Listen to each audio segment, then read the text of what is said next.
But how do you think about moral obligations to creatures on this cognitive spectrum? Yeah. Okay. A few things. And I think a lot about this stuff for obvious reasons. A couple of things. One is that baseline. I think that we have an obvious. I mean, there are a few things that are obvious here, but one thing that I think is absolutely clear is that we have a very strong moral imperative to reduce the amount of biomedical suffering in the world. And I mean, if you could see, I'm not even a clinician, but if you could see the stories that people email me every day, pictures, photographs, medical records, I mean, it is unbelievable what's going on out there with people, and that are not well addressed by medicine. I hear stories every day that I'm like, I can't even believe that. Aside from, I mean, cancer and birth, pediatric cancer and birth defects and spinal cord injuries and all this stuff. Like, that's all obvious stuff. But there are other things I hear about things. And I'm like, I didn't even know that was possible that could happen to a person. What sort of things do you have in mind? Well, I'll give you an example. I was never aware of this. There are apparently some nerves in your nose called the turbinates, and it turns out that if you have some kind of a surgery, and that could be cosmetic surgery, but it could also be to fix, breathing paths and things like that. If the surgeon nicks these turbinates, what happens is that patient 24/7 will feel like they're being suffocated. They're not, but they feel like they're being suffocated. I don't know if you've ever, had an experience of somebody choking you, or just try to hold your breath. Just think that is the rest of your life now, and it cannot be repaired. It's just that's it. Like 24/7, you feel like you're running out of, like you're about to die. Like, whoever heard of that? I had no idea that this was possible, but I've had numerous people emailing me that this is an issue. And just imagine, just from there, you can scale it up to all sorts of things. Yeah, that's worse than I could have imagined. Yeah, yeah, just incredible, and I see these things every day, and people send me pictures of various birth defects and abscesses that never heal, and cancers, and especially the pediatric stuff is just really hard.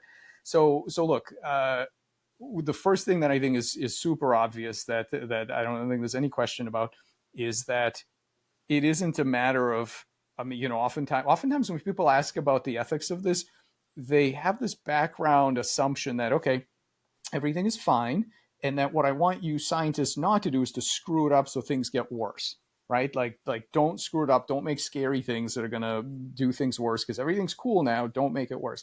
That is I reject that utterly. Things are not cool in any way.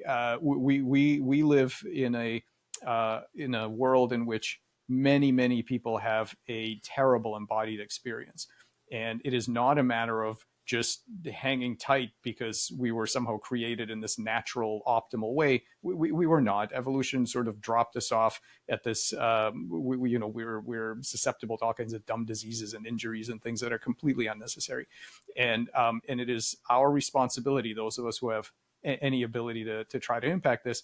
It is our responsibility to improve the embodied experience of sentient beings. I believe that very strongly. So let's start off with that baseline: is that whatever we're doing, it is not an acceptable. I don't think it's an acceptable view that we're just going to leave it alone and try not to go too far. I'll say this, by the way. I did an informal poll on Twitter once. I was asking people, because people say too far. I said, well, what's too, what kinds of things are too far? And 6% of the responders thought that inventing fire was already too far. Like, that was already too much. I propose, well, because people say, well, these crazy, biological robots, that's too far. I'll take my antibiotics and I'll take my heart, my heart meds and stuff, but biological robots, no good. And so I said, okay, fine. You're Og, the caveman, and you've just discovered fire, and you've been given this momentary vision of everything that happens after that. So smelting metals, wars, mechanical prosthetics, glaucoma surgery, just all of it together, right? And if you're Og, do you put out the fire and never speak of it again, or having seen what the future looks like, landing on the moon, but also, nuclear weapon, like the whole thing. What do you do? 6% of the people said, having seen it, they would say, stay in your wet cave and don't bother with the fire. It's not worth it. That's 6%. So that tells you that there are widely ranging opinions on this. I think it's preposterous. And I think we have an absolute moral imperative to help people. So that's kind of baseline. But now, what do we owe these other creatures? So the key to all of this, I think, is to develop a framework that goes beyond using similarity of composition and origin as a basis for morality.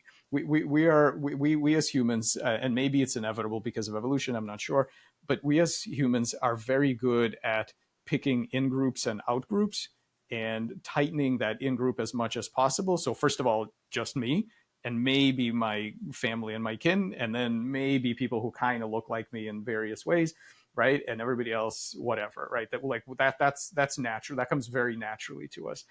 And the kinds of distinctions on which we are willing to base radically different ways that we're going to treat each other are minuscule in the grand scheme of things and ridiculous. And we need to really develop frameworks that ask what is essential to what is it that we're really trying to maximize when we're trying to develop an ethics system, right? What's the point?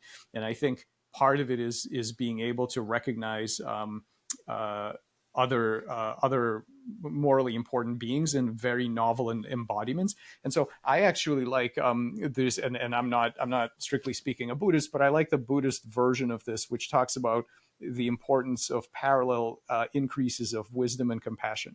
So the wisdom is the part that lets you actually recognize what's fundamentally important about agents in different guises that you didn't expect before. And by the way, I've done talks on this stuff to Buddhist scholars and Buddhist monks and all that. None of this, whereas a lot of the stuff I say in my talk is pretty shocking to most audiences that I talk to them it's completely obvious. I mean, they're just, this is like, yeah, of course we knew that. So they have this kind of built-in understanding that when they say compassion, they mean for all sentient beings, and they mean that very widely, right? They're sort of past this idea that you have to look like me and have the right kind of cortex and all that kind of stuff. So I think that's reasonable, and I think and for this reason, some of my collaborators at CSAS, which is this Center for the Study of Apparent Selves, we've written some papers about this on the notion of expanding the cone of compassion, right? The set of other beings that you are willing to extend your compassion to. And I think that's what I'm developing. And I'm in no way, it's completely above my pay grade to set up new systems of morality or any of that stuff. All I'm saying is the ones we have now are woefully inadequate, and they're not even going to make it. So the standard systems of morality and the kind of the legal system, the way that we try to binarize this idea of whether somebody had diminished capacity, we're going to be facing humans with expanded capacity. We're going to be looking at, forget the Twinkie defense, right? Where somebody has a brain tumor or some kind of, nutritional thing that screwed up their brain chemistry. We're going to be looking at people who are so non-neurotypical that, this blows that stuff out of the water. And we're going to have mature stories to tell about what it is that we mean by responsibility, what do we owe each other, and so on, that are completely not captured by the simplistic kinds of binary categories that we have today. But it sounds like even if it's above your pay grade to be designing new moral theories or influencing the legal system, it sounds like you're pretty convinced that sentience is going to be a big part or a big operating part of these new moral theories when we're trying to. Yeah, it's going to have to be. I don't see any way we survive otherwise. And I think I think from that perspective, just to take a popular culture example, um, if you look at the Star Trek versus Star Wars, for example, right? So in Star Trek, if you think about the '90s version, was it the Next Generation or whatever? It's supposed to be, I forget what year, 2300 or something like that, right? So several centuries into the future, and every other episode they're still arguing about whether Commander Data is what his status is, right? So he graduates Starfleet, he's serving alongside them on this on the Enterprise. uh, every other episode is some kind of trial whether they get to take him apart or whether he's a real being or whatever, right? They're still at it.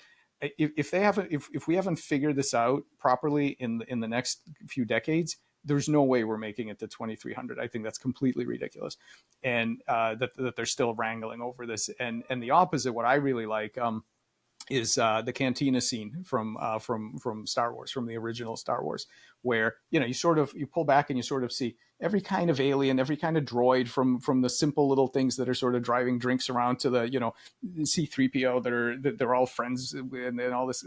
Like there you see it's a diverse intelligence has been truly um, incorporated into everybody's understanding. It's very clear that your outward embodiment doesn't tell the whole story, and I think if we don't, it's central to all the issues. Biomedicine, regenerative medicine is not going to get figured out. AI is not going to get resolved. The environmental issues, all the ethical things that are going to come down the pike when people are we have hybrid technologies and also modifications and enhanced technologies. None of this works without advancing the field of diverse intelligence. We're not gonna make it as a species if we don't figure this out. From what you said earlier, self-modeling happens quite low on the cognitive hierarchy, so it's not sufficient for sentient if, say, we can have self-modeling thermostats. But what sort of questions would you be asking about something like an Anthrobot or a Xenobot or a Hybrid to determine whether or not you should have any moral obligation to it? So how would you ask whether it's capable of any degree of subjective experience? How might you investigate this? Yeah, I think that well, there are two issues here. One is that uh, you asked about which of the things to whom we have moral obligations. So again, I think the issue is there that it's not a binary thing. And we already, I mean, let's face it.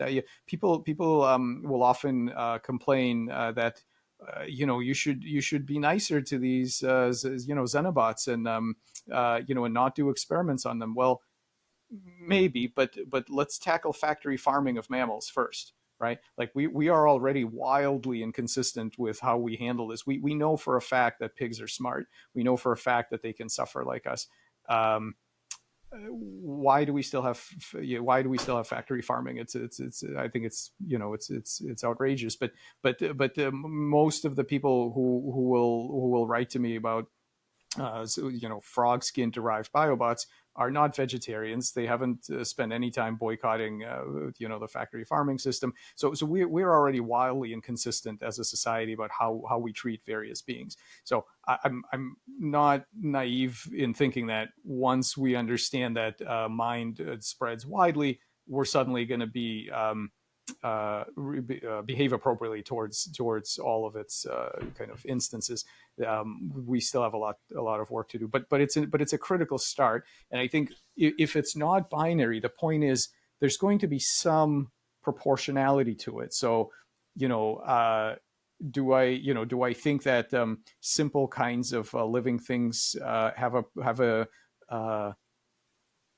primary internal perspective and experience? Yes, I do. But in deciding whether it's okay to harvest some plants to eat or whatever, we're going to have to, for now anyway, we're going to have to make some hard choices. In other words, you probably a practical version of doing it scales your level of concern to the capacity of the system to have an internal perspective and to suffer. So it's not a binary yes or no. I mean, we know it's not a binary yes or no because of our food chain and so on, right? So there's going to be some kind of proportional response. The experiments that we do are going to be exactly the kinds of things that behavioral and cognitive science has done for many years. I mean, there are a lot of debates about insects and whether or not insects can feel pain, and people do experiments in that area, and then so some people have raised that issue for plants and so on. Those are exactly the kinds of experiments that we need to do, extended to other problem spaces. It's not just whether you can move away. I mean, like a lot of the older attempts at these at making these judgments, the protocols were like, well, does it move away from a noxious stimulus? Well, again, moving in three-dimensional space is one thing, moving in physiological space is something else. Having goals, being able to navigate another problem space, and having the intelligence to be able to handle novel circumstances, to have strong preferences about what happens, and to really strive for certain outcomes at the expense of other outcomes. Those are all signatures of sentience, and in the and by implication, more moral worth. And we're going to have to, let's face it, we're so bad at it. There are plenty of stories out there of people whose skin is a particular color not getting analgesics in medical practice sufficiently, because there was this thought, I don't know who came up with this, but there was this idea that for some reason they have a higher pain tolerance. If you can do that, then or I'm told that even today that in a lot of specific procedures, women are not given enough pain management meds and so on. You can read about stories like that. So it's very easy for us, apparently, to downplay the capacity of others to suffer when those differences are tiny, right? Imagine how bad it would be.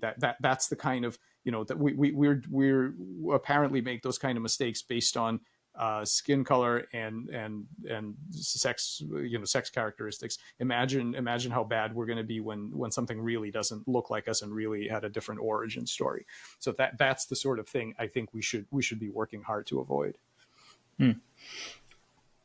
The baseline, as you put it, so maybe your first axiom is that we have a moral imperative to help people. And I'm wondering then if the implication is that this provides sort of like a prima facie motivation for doing this sort of work. And then the reference to factory farming suggests that even if somewhere on the spectrum there is a moral infringement on the rights of anthrobots or xenobots or hybrids, it's far less significant than the suffering we might be averting elsewhere in the biomedical realm by developing this technology. Yeah, this is something that I wrestled with a lot when I was younger.